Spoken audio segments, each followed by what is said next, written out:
Hey guys, Gary Tabakman here, criminal defense lawyer in Houston, Texas. Wanted to talk to you today a little bit about federal detention hearings. The main point that I want to tell you is you can win your federal detention hearing before it ever starts, and I'm going to tell you how. So I've come up with a framework of 10 different things that you can take into consideration and communicate with your lawyer about well before your case ever begins, if you have the opportunity to do so, and if you're lucky enough to even be in the position to foresee a potential indictment coming down or a potential charge coming down, which puts you in front of a magistrate judge in federal court. So just as a brief form of an introduction, detention hearings under the Bail Reform Act are probably one of the most critical stages of your federal case, primarily due to the fact that you really have only one shot at winning this opportunity as far as getting bail. The percentage and chances of you getting a reversal from a district court judge after your bail has been denied by a magistrate is very, very slim and happens in very few circumstances.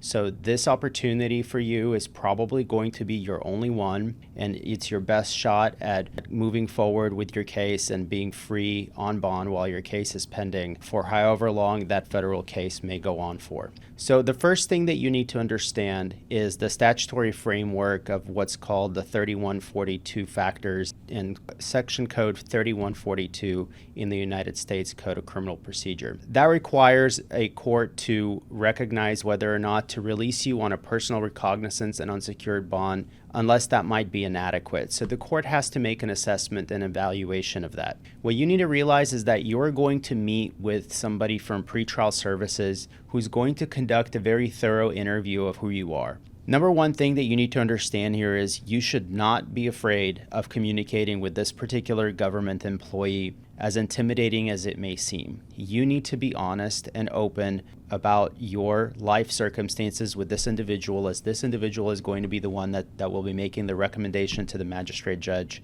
of whether or not to release you.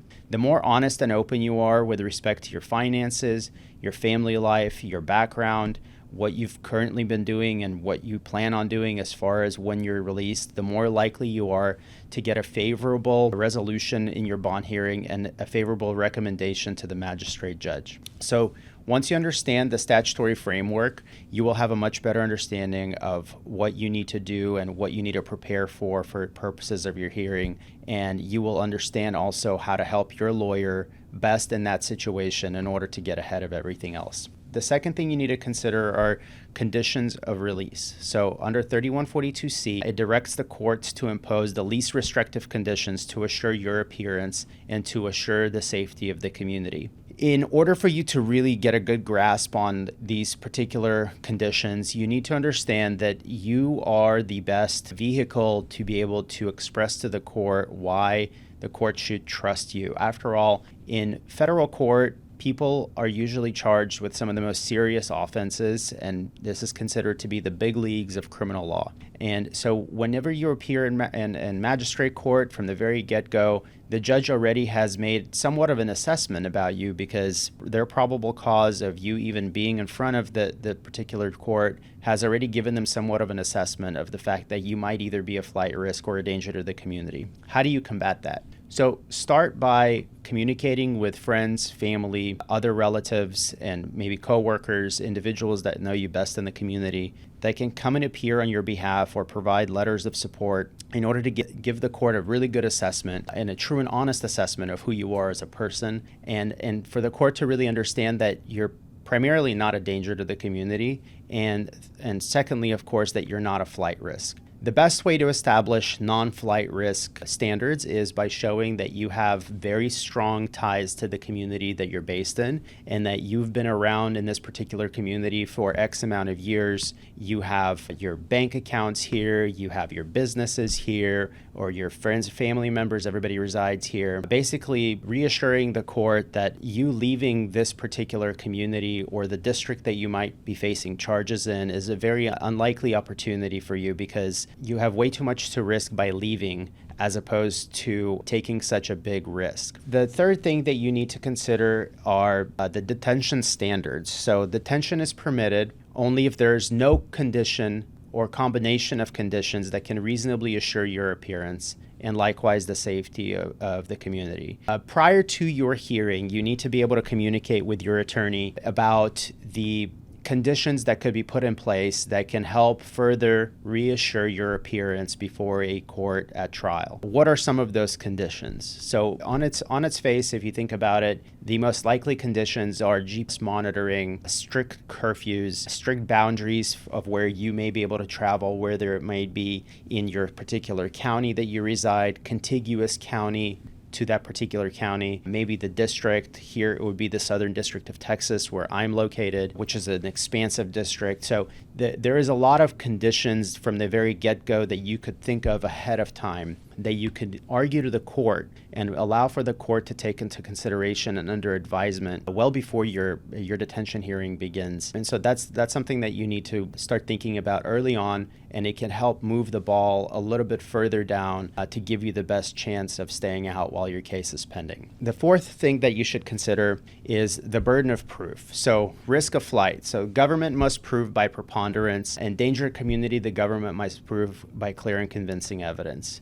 So what do these burdens really mean? It simply means that the government has to be able to put on an evidentiary case against you to show not specifically what the facts of the case are or the fact that there's probable cause that's already been found. Magistrate judges are not going to delve heavily into your facts nor the probable cause. What magistrate judges really need to know is, are you a flight risk, and can the government prove it by preponderance? And are you a danger to the community, and can the government prove that by clear and convincing evidence? As you may already know, in another video, I've discussed the different burdens of proofs and the different levels of proofs. You could click on the link here in order to get a little bit more of an understanding of what the different burdens are. But bottom line is that the government really doesn't have a lot to prove with respect to this, and it's up to you to be able to show that you're actually not a flight risk and that you're not a danger to the community. The fifth thing that you need to consider are what's called the 3542G factors, and these factors are, I would consider to be fourfold. So one is that you have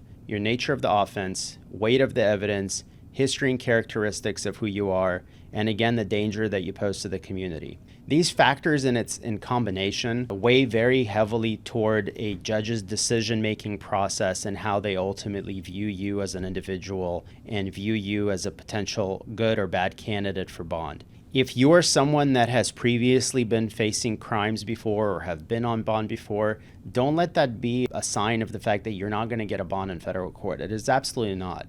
If you're someone that's previously faced crimes before, maybe at the state court level or even at the federal court level, and you have done everything that you needed to do, such as complying with bond conditions, checking in with bonding companies, making all of your court appearances, not testing positive for any drug tests, you're actually a much better candidate for bond than those individuals that have not previously been tested by the system. So don't let that be a downfall. Allow for your attorney to get the best possible information about who you are, give them an honest and open assessment, just like you would to the pretrial service officer that's putting the report together for the court, in order to be able to combat some of these factors that the court may weigh against you to begin with. The sixth thing you need to consider is whether or not your case is a presumption case. What is a presumption case? A presumption case is under 3142E2 through 3. So we call this a rebuttable presumption. A rebuttable presumption arises in certain types of cases that are considered to be more serious offenses.